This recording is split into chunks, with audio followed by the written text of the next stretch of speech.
శ్రీమాత్రే నమః శ్రీ గురుభ్యో నమః. ప్రథమంగా మేషరాశి వారికి సంబంధించి 2025 జనవరి మాస ఫలితాలు ఇప్పుడు మనం తెలుసుకుందాం. మనకు సాధారణంగా మేషరాశి అంటేనే గుర్తుకు వచ్చేది భూతత్వ రాశి.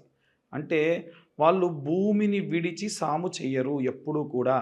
కాబట్టి వీరి యొక్క లక్షణాలను బట్టి ఈ సంవత్సరంలో వారికి ఎదురయ్యేటువంటి, ఈ మాసంలో వారికి ఎదురయ్యేటువంటి పరిస్థితులేంటి, ఎలా వాటిని అధిగమించాలనేటువంటి విషయాన్ని కూడా ఇప్పుడు మనం తెలుసుకుందాం. విద్యార్థుల విషయానికి వస్తే సాధారణంగా మేషరాశిలో ఉండేటువంటి విద్యార్థులు ఏంటంటే ఎలా చెబితే అలా పూర్తి చేసేటువంటి తత్వం గలవారు. కాబట్టి వీరికి అంతగా ఇబ్బందికరమైనటువంటి వాతావరణం ఏమీ కూడా కనిపించట్లేదు. అయినప్పటికీ గోచార రీత్యా మనం చూసుకున్నట్టయితే వీరు చదివేటువంటి ప్రదేశంలో కానీ, వీరు నివాసం ఉంటున్నటువంటి ప్రదేశంలో కానీ వాతావరణ రీత్యా కుటుంబంలో ఉన్నటువంటి ఇబ్బందుల వల్ల పిల్లలు కాస్త అధికంగా చదువు పట్ల శ్రద్ధ చూపలేకపోవచ్చు. కాబట్టి తల్లిదండ్రులు ఎవరైనా సరే మీ పిల్లలు మేషరాశిలో ఉన్నటువంటి గ్రహజాతకులైతే కనుక వారి చదువు పట్ల కాస్త జాగ్రత్త వహించండి. లేదంటే అనుకున్నంత ఉత్తీర్ణత రాకపోవచ్చు. అలాగే గృహిణుల విషయానికి వస్తే గనక జనవరి మాసం అంటే మన తెలుగునాట ప్రత్యేకంగా మనకు ఎక్కువగా కనిపించేది ఏమిటి అంటే పండగ వాతావరణం. కాబట్టి ఈ సమయంలో వీరు అగ్నితత్వ రాశికి సంబంధించినటువంటి వారు కూడా అని మనం మాట్లాడుకుంటూ ఉన్నాం. కాబట్టి భూతత్వ రాశి అగ్నితత్వ రాశికి కాంబినేషన్గా మనకు ఈ యొక్క మేషరాశి వారిని ఎక్కువగా మనం మాట్లాడుకుంటాం. కాబట్టి అగ్ని వల్ల ఏమైనా ఇబ్బందులు కలిగేటువంటి పరిస్థితి ఈ యొక్క గృహిణులకు ఉన్నటువంటి అవకాశం ఉంది. ఏమైనా వంట చేసేటప్పుడు కాస్త జాగ్రత్త వహించడం చాలా మంచిది. ఇక ఉద్యోగస్తుల విషయానికి వస్తే ఎప్పటి నుంచో వేసుకున్నటువంటి ప్రణాళికలు ఏవైతే ఉన్నాయో అవి ఇప్పుడు సఫలీకృతం అవుతాయి. కాస్త ఆచితూచి ఖర్చు పెట్టండి. మీకు వచ్చేటువంటి ఆదాయము బాగానే ఉన్నప్పటికీ ఖర్చు వల్ల ఇబ్బంది పడేటువంటి అవకాశం అధికంగా ఉంది. వ్యాపారస్తుల విషయంలో కూడా ఇలాంటి పరిస్థితే మనం అధికంగా చూస్తూ ఉన్నాము. వ్యాపారస్తులకు వారి యొక్క వ్యాపార స్థలం వల్ల లాభం వచ్చినప్పటికీ జరిగేటువంటి పరిస్థితుల వల్ల ఖర్చు అధికమయ్యేటువంటి అవకాశం ఉంది. ఎట్టి పరిస్థితుల్లో పెట్టేటువంటి ఖర్చుని కాస్త అధిగమించి కాస్త ఖర్చుని జాగ్రత్తగా చూసుకోవడం మంచిది. ఇక వివాహం కోసం చూస్తున్న వాళ్ళు కొంతమంది ఉంటూ ఉంటారు. వివాహం కోసం చూస్తున్నటువంటి వారు మీ యొక్క పెద్దలను విషయం విని, మీ పెద్దల మాట విని, వాళ్ళు ఎవరైతే సంబంధం తెచ్చారో వారి యొక్క మాటను విని మీరు కానీ ముందుకు వెళ్తే ఖచ్చితంగా సక్సెస్ అవుతారు. వీరు చూసినటువంటి సంబంధం బాగుంటుందా, నా జీవితకాలం అంతా ఎలా ఉంటాను, ఇలాంటి ఆలోచనలు అక్కర్లేదు. ఖచ్చితంగా మీరు మీ జాతక విషయంలో ఉన్నటువంటి గోచార రీత్యా ఇప్పుడు కానీ ఎవరైనా వివాహం కోసం చూస్తే మంచి సఫలీకృతమైనటువంటి వాతావరణమే అధికంగా కనిపిస్తూ ఉంది. ఇక ప్రత్యేకంగా ఎవరైనా సరే సినీ రాజకీయ రంగాల వారు ఎవరైనా ఉంటే గనక ఎక్కువ శాతము ఒక మనిషిని నమ్మి సినిమాల్లో కానీ రాజకీయాల్లో కానీ ముందుకెళ్తూ ఉంటారండి. అందుకే చూడండి వీళ్ళకు పిఏలు పిఆర్ఓలు ఉంటారు. కాబట్టి మీరు వారు తీసుకున్నటువంటి నిర్ణయాన్ని క్రాస్ చెక్ చేయాలి, ఎప్పటికప్పుడు చూసుకోవాలి. మీ దగ్గర ఉన్నటువంటి లక్షణం ఏంటంటే మీ రాశివారు గుడ్డిగా నమ్మేస్తారు, అతను చెప్పాడంటే వెళ్ళిపోవచ్చు అని. అలా కాకుండా ఉండాలి అంటే కనుక ఖచ్చితంగా ఈ సినీ రాజకీయ రంగాల్లో ఉన్నవారు వారు ఇచ్చినటువంటి ఏదైనా మీకు షెడ్యూల్ ఉంటే ఆ షెడ్యూల్ మొత్తాన్ని కూడా మళ్ళీ క్రాస్ చెక్ చేసి ముందుకెళ్ళడం వల్ల మంచి ఫలితాలు పొందుతారు. తెలవకుండా ఇబ్బంది పడే అవకాశం ఉంటుంది గుడ్డిగా నమ్మి వెళ్ళిపోతే.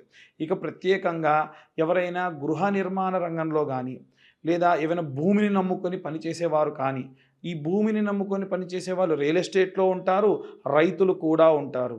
రైతుల విషయంలోకి వస్తే ప్రత్యేకంగా దేవుణ్ణి నమ్మి వాళ్ళు పాపం కష్టపడి కోతలు అన్నీ కూడా వేసి చేయడం వల్ల ఒక్క వాతావరణ సమస్య వస్తే తప్ప అన్ని విషయాల్లో కూడా మంచి వాతావరణమే కనిపిస్తుంది.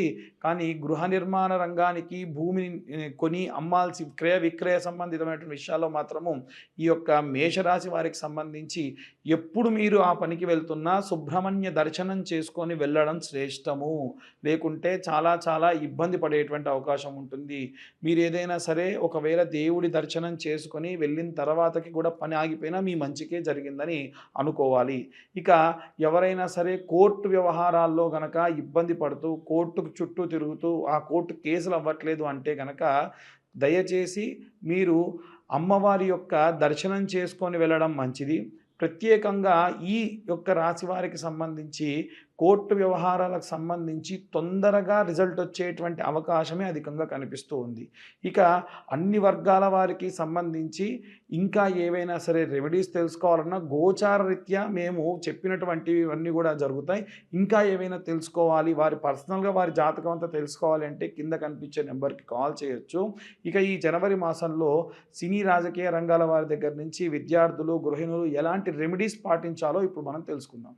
మనకి ఈ యొక్క జనవరి మాసంలో ప్రత్యేకంగా విద్యార్థులకి, గృహిణులకి, వ్యాపారస్తులకి, సినీ రాజకీయ రంగాల వారికి, వివాహం కోసం ఎదురు చూసే వారికి, కోర్టు గొడవలకు సంబంధించి ఇబ్బందులున్న వారికి కాను, అలాగే ఏవైనా గృహ నిర్మాణ కార్యక్రమాలు చేసేవారు ఎవరైనా ఉంటే వారికి సంబంధించి ప్రత్యేకమైనటువంటి గ్రహస్థితి వల్ల మనకి బుధాదిత్య యోగం కానీ, అలాగే జనవరి మాసంలో జరిగేటువంటి గ్రహ సంచారాన్ని బట్టి మార్చి వరకల్లా వచ్చేటువంటి షష్టగ్రహ కూటమి, చతుర్గ్రహ కూటమి వల్ల వచ్చేటువంటి ఎన్నో రకాలైనటువంటి మార్పుల వల్ల మనం కొన్ని రెమెడీస్ చేసుకోవడం చాలా చాలా ఉత్తమం.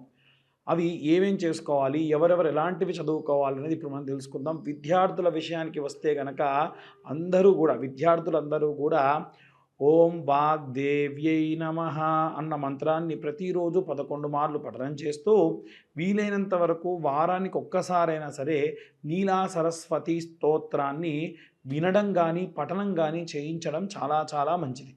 అలాగే గృహిణులందరూ కూడా అయితే గనక రోజు మీ ఇంట్లో ఒక చిన్న అమ్మవారి యొక్క విగ్రహం కానీ, ఒక బొటనవేలు పరిమాణంలో ఒక విగ్రహాన్ని పెట్టుకొని అమ్మవారి ముందు ఒక ఒక్క పెట్టుకొని శ్రీమాత్రే నమః అనుకుంటూ 108 సార్లు కుంకుమతో అర్చన చేసుకోవడం చాలా చాలా ఉత్తమం.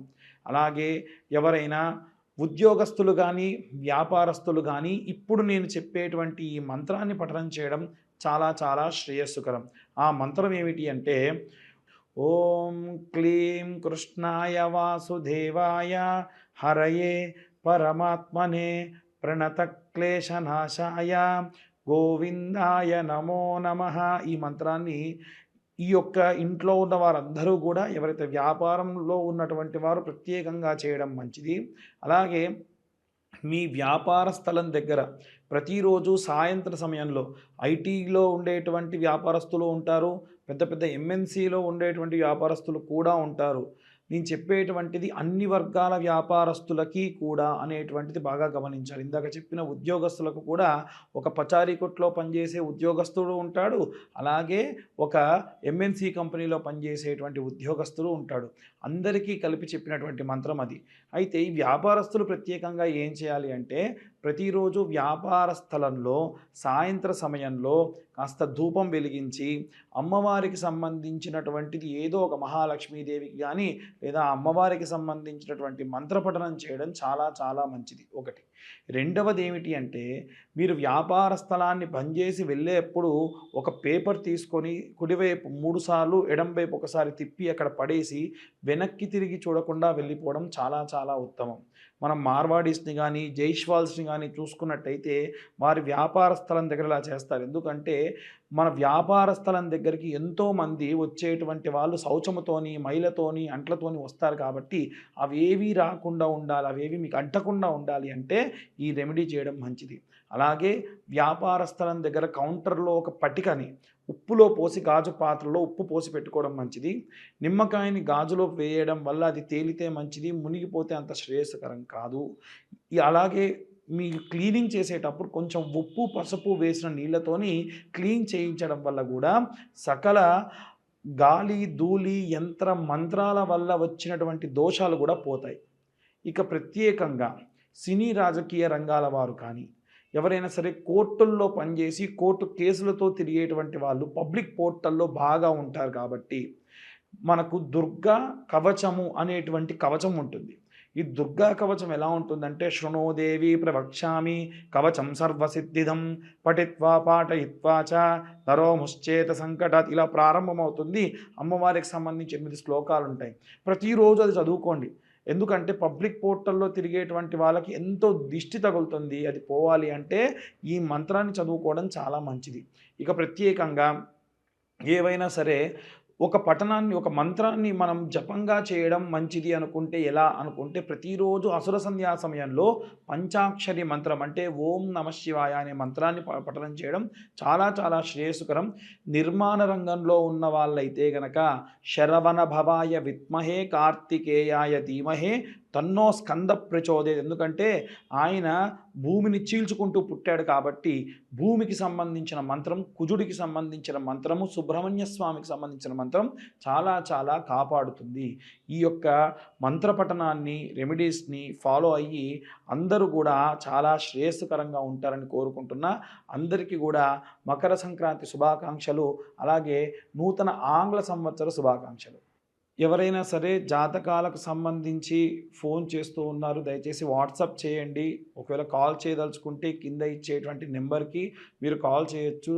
పూర్తి జాతకాన్ని 60 పేజీల్లో క్యాలిక్యులేషన్స్ చేసి మీకు పంపించి పూర్తిగా మీతోని ఒక అరగంట సేపు మాట్లాడడం జరుగుతుంది. ఈ క్యాలిక్యులేషన్స్కి గాను మాకు కాస్త 3-4 గంటల సమయం పడుతుంది. గతంలో చాలామంది 5,000, 6,000 తీసుకునేవారు ఉన్నారు. కానీ కేవలము రూ. 1,521 మాత్రమే తీసుకుంటూ అందరికీ కూడా ఈ జాతక వసతిని కలిగిస్తూ ఉన్నాము. ఎవరన్నా కావాల్సి ఉంటే కింద కనిపించే నెంబర్కి ఫోన్ ఆర్ వాట్సాప్ చేయగలరని కోరుతున్నాము.